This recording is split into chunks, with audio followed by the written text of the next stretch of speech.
무엇이 선인지 또 무엇이 악한 것인지 악과 선을 구분을 못할 정도로 아주 힘들 정도였습니다. 한마디로 말하면 부정부패 시대의 원형이라고 할 만큼 그렇게 어두운 시대가 바로 미가 선지자가 활동하던 시대였습니다.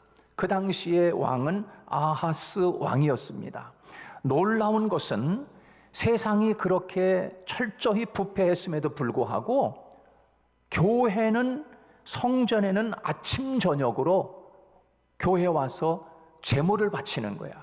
사람들이 세상에서는 아주 정말 세상에 한마디로 말하면 썩어서 세상이 부패하고 부패했는데 선과 악을 구분하지 못할 만큼 그렇게 돼버린 세상인데 이상하게 교회는 아침 저녁으로 와서 하나님 앞에 제물을 바치고 있는 겁니다. 그런 것을 오늘 본문에서 우리에게 말씀해 주고 있는 거지요. 자, 그 어두운 때에 성전을 찾는 사람들이 많다는 것은 아주 매우 고무적인 일이 아니겠느냐고 그렇게 생각할 수 있잖아요. 그렇게 세상은 다 썩었는데 그래도 교회를 찾아온다고 하는 건 좋은 일 아니냐? 근데 정말 좋은 일만은 결코 아닌 거예요. 생활은 엉망이면서 교회는 와가지고 그 종교 행사에 유달리 집착하고 있는 모습은 이게 바람직하지 못한 거예요. 교회는 와서 열심히 제물도 바치고 열심히 예배도 열심히 드리는데 세상이 점점 밝아지고 세상이 점점 이 소금이 돼서 썩어져가는 세상, 부패해져가는 세상을 점점 이렇게 좀 하나님의 나라로 만들어 가야 되는데 그거는 없는 거 아니에요. 근데 교회는 아침과 저녁으로 제물을 바치는 사람들이 점점 많아지는 거예요.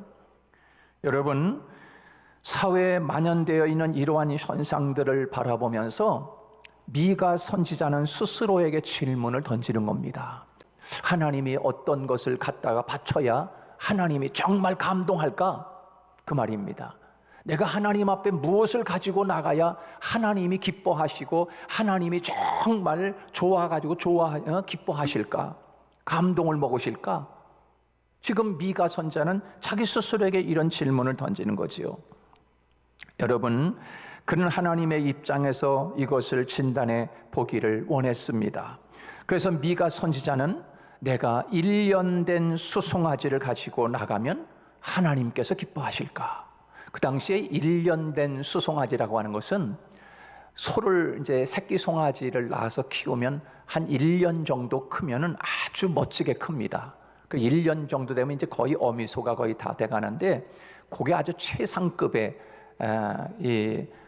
한우 고기 아주 최상급의 송아지지요. 값이 제일 많이 나가는 그런 때가 바로 1년 지나면서 이렇게 된 수송아지를 내가 하나님 앞에 바치면 하나님이 기뻐하실까? 또 수를 좀 더 늘려가지고 천천의 수양을 드리면 어떨까? 또 그 기름이 강을 이룰 만큼 많은 제물을 드리면 하나님이 좋아하실까? 한 걸음 더 나아가서 당시 아하스 왕이 자기 아들을 몰렉이라고 하는 우상 앞에 자기 아들을 바친 거예요. 제물로 바쳤어. 이 아하스 왕이 얼마나 악한 놈이야, 놈이.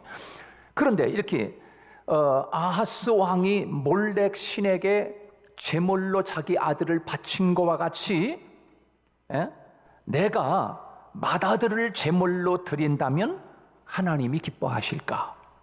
이렇게 지금 미가 선지자가 오늘 본문에서 자기 스스로에게 질문을 던지면서 여러분, 오늘 본문에 이 미가 선지자가 내리는 결론이 무엇입니까? 하나님은 질 좋고 값비싼 제물을 드린다고 해서 기뻐하시는 분이 아니구나 라고 하는 것을 깨달은 거예요. 하나님 앞에 아침 저녁으로 와서 제물을 바치고 하나님 앞에 종교 행사를 하는데 하나님이 그것 때문에 기뻐하는 게 아니로구나. 세상에 나가서는 자기 멋대로 살고 세상에 나가서는 그렇게 부패한 세상을 만들어 가면서도 하나님 앞에는 여전히 나와서 아침 저녁으로 제물을 바치고 이걸 바치고 이걸 바치고 하면서 하나님이 그것 때문에 감동을 먹고 하나님이 기뻐하실까? 아니라는 거야. 그것을 미가 선지자가 깨닫게 되는 거지요. 자, 사람들은 그렇게 하나님이 원하지도 아니하시는, 기뻐하지도 않는 제물을 바치는데 열심을 내고 있었어요. 여러분, 그 이유가 무엇일까요?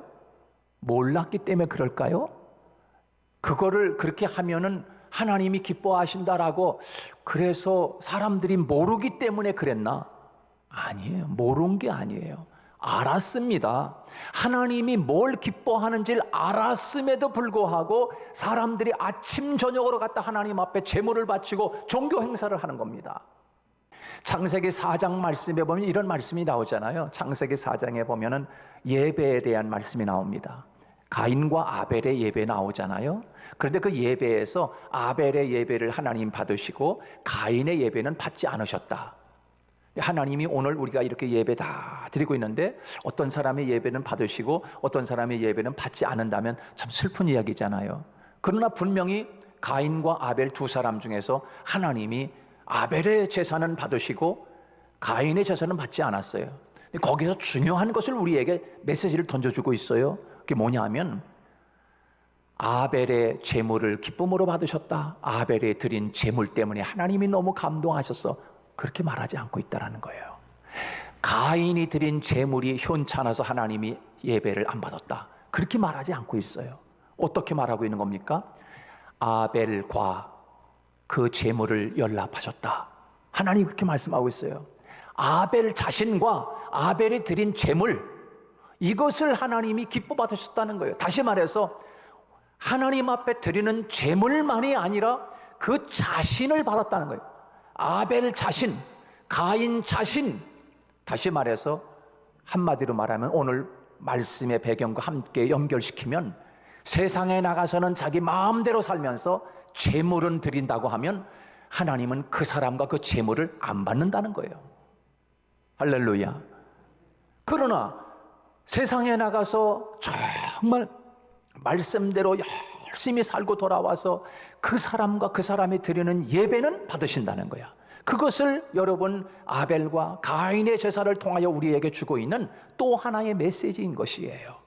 사랑하는 여러분, 우리가 얼마나 일을 많이 하느냐, 얼마나 예배를 많이 드리느냐, 얼마나 많은 봉사를 하느냐, 여러분 그것이 중요한 것이 아니라 하나님 앞에 나와서 예배를 드리고 봉사를 하고 헌금을 드리는 그 사람, 어떤 사람이냐 하는 것이 중요함을 우리들에게 말씀하고 있는 것입니다. 물론 둘 다 중요합니다. 하나님 앞에 드리는 제물도 정성껏, 그 다음에 제물을 드리는 그 사람도 하나님이 받으짐직한 그런 하나님의 자녀로 살다 돌아온 그 모습을 하나님이 기쁨으로 받으신다는 것을 우리는 잊지 말아야 합니다. 가인 같은 삶을 살면서 하나님 앞에 제물을 많이 드린다면 하나님이 어찌 기뻐하시겠습니까? 제사를 하루 10번씩 드린다고 기뻐하시겠습니까? 악한 자의 제물은 결코 하나님이 연락하지 아니한다라고 하는 것을 하나님이 말씀하고 있는 것 아니겠습니까? 이처럼 악인의 제사는 하나님께서 미워하신다고 잠언 15장 8절에서도 분명히 말씀하고 있습니다. 그렇다면 하나님께서 진정으로 원하시는 것이 무엇인가?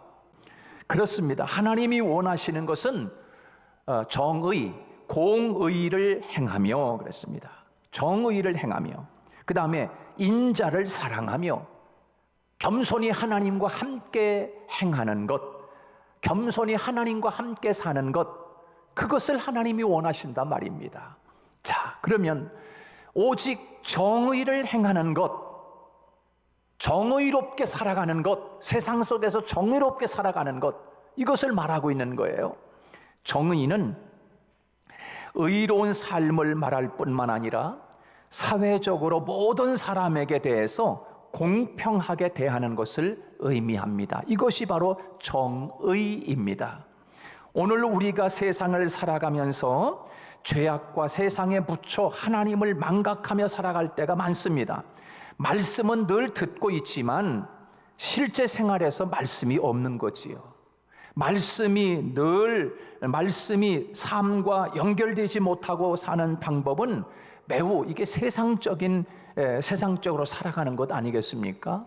하나님의 말씀을 듣고 그 말씀을 따라서 세상에서 살아가야 이게 진짜 하나님의 사람이 아니겠습니까? 그러는 좋은 말씀은 많이 듣는데 그때뿐이고 성전문을 열고 나가면 그때부터는 내 생각이 지배하고 내 욕심이 지배하고 내 욕망이 지배하고 내 생각이 지배하고 내 혈기가 지배하고 이렇게 살아간다고 하면 거짓이 지배하고 불의가 지배하고 불신앙이 지배하고 감사보다 원망이 지배하고 이렇게 살아가면 하나님의 말씀과는 전혀 상관이 없는 그런 삶을 살아가게 되는 거예요. 그렇습니다. 모든 선택의 기준이 자기 자신입니다.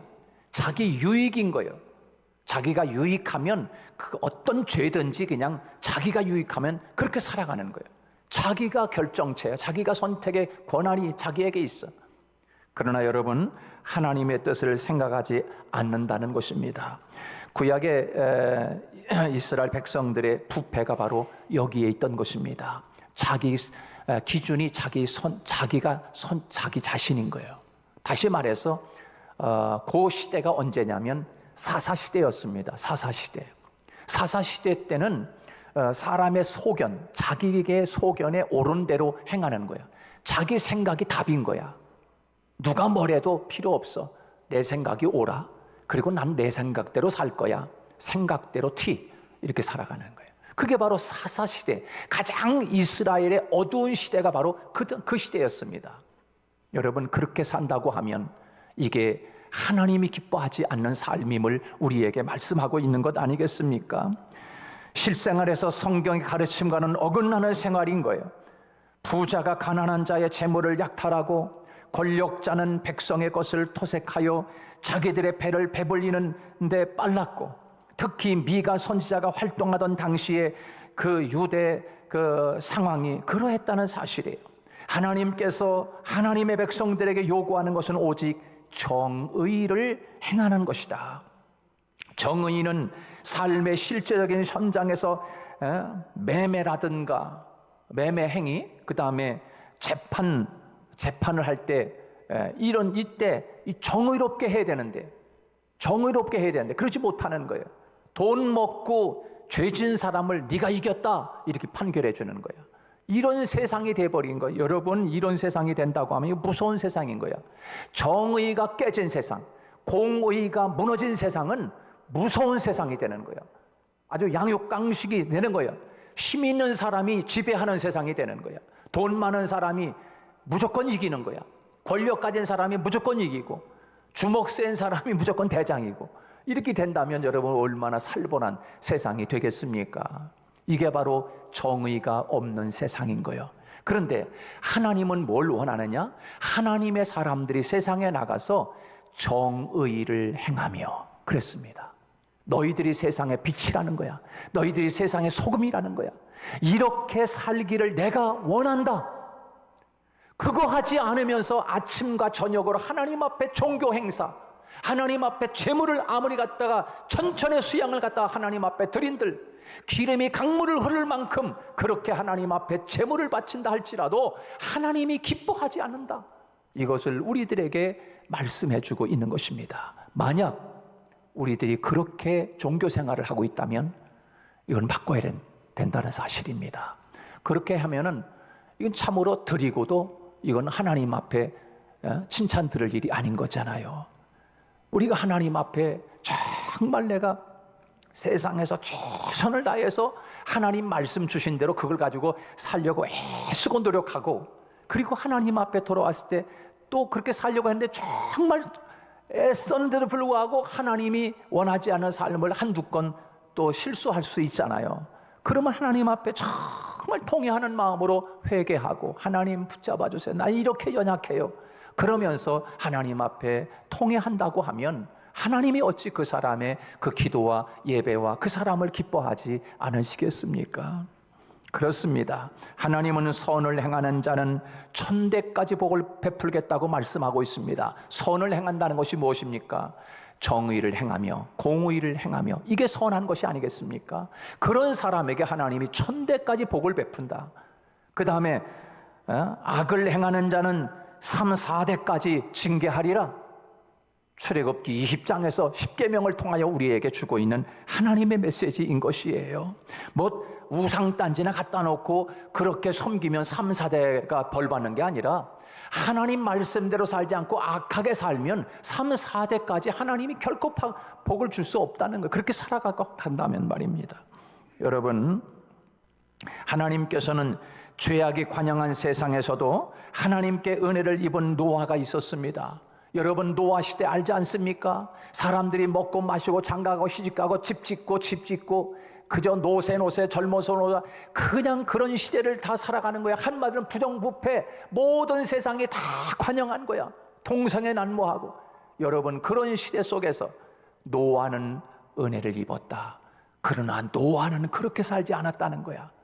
그렇게 살지 않은 노아를 보면서 하나님이 감동하는 거야. 노아야, 안 되겠다. 너 배를 좀 만들면 안 되겠냐? 그 노아는 그렇게 살지 않은 그 노아를 바라보면서 하나님이 감동을 해, 감동. 그리고 하나님이 그 노아에게 귀한 배를 방주를 준비하지 않습니까? 하나님이 그렇게 살아가는, 정의를 행하며 살아가는 그 사람 때문에 하나님이 기뻐서 어쩔 줄 모르는 거예요. 그 한 사람 때문에. 저는 우리 이 말씀을 준비하면서 그런 생각이 들어요. 우리 한올문교회 성도들이 정말 세상에 나가서 이렇게 살아가는 성도가 된다면 하나님이 보시면서 얼마나 기뻐하실까. 할렐루야. 우리 성도들이 그런 하나님의 사랑받는 자들이 되기를 축복합니다. 여러분, 그렇게 하나님의 뜻대로 살려면 걸리는 것이 있어요. 근데 하나님의 뜻대로 살려고 하니까 걸리는 게 있어요. 뭐가 걸립니까? 자식이 걸립니까? 아니면 뭐가 걸려요? 하나님 뜻대로 사는 것, 정의롭게 살려고 하니까 걸리는 게 있는데 자기 자신이 걸려. 자기 자신이 십자가야. 자기 어떤 생각이 걸리고 자기 유익이 걸리고 있어. 여러분, 그러므로 내 뜻을 내려놓아야 하는데 내 뜻을 내려놓으려니 바로 그것이 십자가인 것입니다. 그래서 내 뜻이 자꾸 하나님의 뜻대로 살려고 하는데 내 뜻을 내려놓지 못하니까 이게 하나님이 기뻐하지 않는 거예요. 그러나 하나님의 뜻대로 살려고 하니까 십자가야, 십자가. 그래서 주님은 이렇게 말씀했습니다. 우리 정과 욕심을 십자가에 못 박았느니라. 이미 하나님의 뜻대로 살려면 내 생각, 내 욕심, 내 그 감정, 이것을 정과 욕심을 십자가에 못 박지 않고서는 하나님 뜻대로 살 수 없다는 거예요. 여러분, 하나님의 뜻대로 사는데 가장 걸림돌은 나 자신인 것입니다. 이것을 십자가에 못 박지 않으면 우리는 하나님의 뜻대로 결코 살아갈 수 없어요. 그러므로 여러분, 사도 바울은 그렇게 고백하는 것입니다. 나는 그래서 날마다 죽노라. 할렐루야. 죽어야 하나님 뜻대로 살아가는 거예요. 그게 십자가예요, 십자가. 사랑하는 여러분, 하나님의 공의가 이루어진 곳에 우리가 말하는 정의가 이루어지는 것입니다. 그러므로 정의를 행하는 것은 한마디로 표현한다고 하면 하나님의 뜻대로, 하나님의 말씀대로 행하는 것입니다. 하나님의 말씀대로 순종할 때 나타나는 것은 바로 공의인 것입니다. 어떠한 상황에서도 하나님의 공의를 붙잡고 그 공의를 행함으로 하나님의 영광을 드러내고 하나님을 기쁘시게 하는 성도가 될 수 있기를 축복합니다. 하나님이 그것을 원하시지, 그거는 하지 않으면서 공의롭게 정의롭게 살아가진 않으면서 아침 저녁으로 종교 행사에만 몰두한다고 하면 어찌 하나님이 기뻐 받으시겠느냐라고 하는 것입니다. 두 번째, 그럼 하나님이 기뻐하는 게 뭔가? 인자를 사랑하며 라고 말씀해 주고 있습니다. 그래서 여러분, 인자라고 하는 것은 원어를 찾아보니까 헤세드라고 하는 말입니다. 헤세드. 여러분, 곧 언약적 사랑이라고 하는 말로 번역할 수 있습니다. 언약적 사랑. 하나님이 계약을 맺으시고 계약한 대로 하나님이 사랑하시겠다는 겁니다. 그래서 여러분, 하나님이 이스라엘 백성과 언약을 맺으시고 그들을 변함없이 끝까지 사랑하시는 그 사랑, 그 사랑이 바로 이 헤세드 사랑인 것입니다. 인자를 사랑하며, 하나님께서는 공의로우시며 인자하신 하나님이십니다. 인자를 사랑한다라고 하는 것은 여러분 무엇입니까? 예수님께서 이것을 분명하게 우리에게 가르쳐 주고 있습니다. 인자를 사랑한다는 것은 바로 이것이다. 첫째, 마태복음 22장 37절로 40절 말씀, 내 마음을 다하고 목숨을 다하고 뜻을 다하여 주 너희 하나님을 사랑하라 하셨으니 이것이 크고 첫째 되는 계명이요 둘째는 그와 같으니 내 이웃을 내 몸과 같이 사랑하라 하셨으니 이 두 계명이 율법과 선지자의 강령이니라. 할렐루야. 예. 하나님을 사랑하고 그 다음에 이웃을 사랑하며 살아가는 것, 이게 바로 인자를 사랑하는 것임을 예수님이 분명히 가르쳐주고 있는 것입니다. 이거 하지 않으면서 하나님은 사랑한다고 하면서 세상에 나가서는 약탈하고 세상에 나가서는 다 약탈해서 자기 죄배만 채우는 그런 부정부패로 만연한 삶을 살아가면서 하나님 사랑해요 그러면서 종교 행사에 아침 저녁으로 온다고 하면 하나님이 어찌 기뻐하겠느냐라고 오늘 본문에서 우리에게 말씀해주고 있는 것입니다. 여러분, 그렇습니다. 하나님께서요, 하나님을 사랑할 뿐만 아니라 하나님을 정말 기쁘게 해드리는 그런 삶은, 정말 인자를 사랑한다는 것은 하나님을 정말 사랑하고 그리고 세상에 나가서 내 이웃을 내 몸처럼 그렇게 사랑하는 사람을 바라보면 하나님이 너무 기뻐서 어쩔 줄을 모르시는 거예요. 어쩔 줄 모르시는 거예요.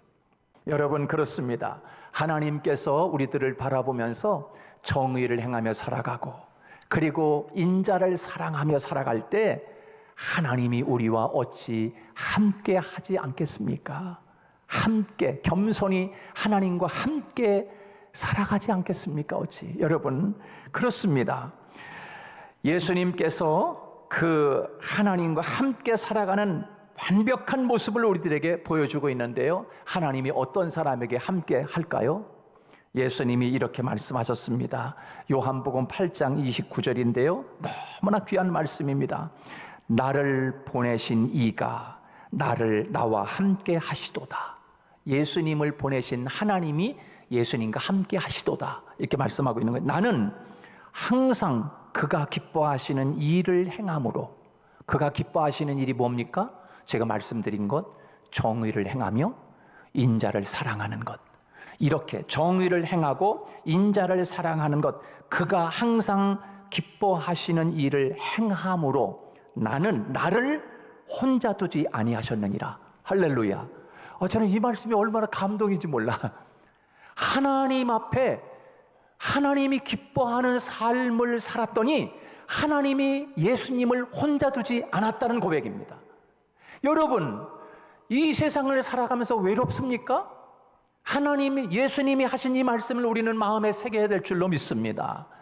정의를 행하며 인자를 사랑하는 삶을 산다고 하면 우리 하나님이 너무 기뻐서 예수님을 혼자 두지 아니하고 함께 했던 것처럼 하나님이 저와 여러분과 함께 하는 줄로 믿습니다. 하나님이 함께 한다고 우리에게 말씀하고 있어요. 그렇습니다. 나를 혼자 두지 아니하셨느니라. 예수님이 혼자가 아니라 하나님이 함께 했다는 고백 아니겠습니까? 우리 성도들 이 세상을 살아가면서 하나님이 너무너무 여러분들을 보시면서 기뻐서 내가 너 혼자 둘 수 없지, 나와 함께 가자. 어디까지? 사망의 음침한 골짜기도 내가 너와 함께 내 오른손을 붙잡고 갈게. 하나님이 나를 홀로 두지 아니하고 함께하는 사람, 정의를 행하고 인자를 사랑하며 겸손히 그분의 손을 붙잡고 살아가는 우리 성도들이 되기를 주님의 이름으로 축복합니다.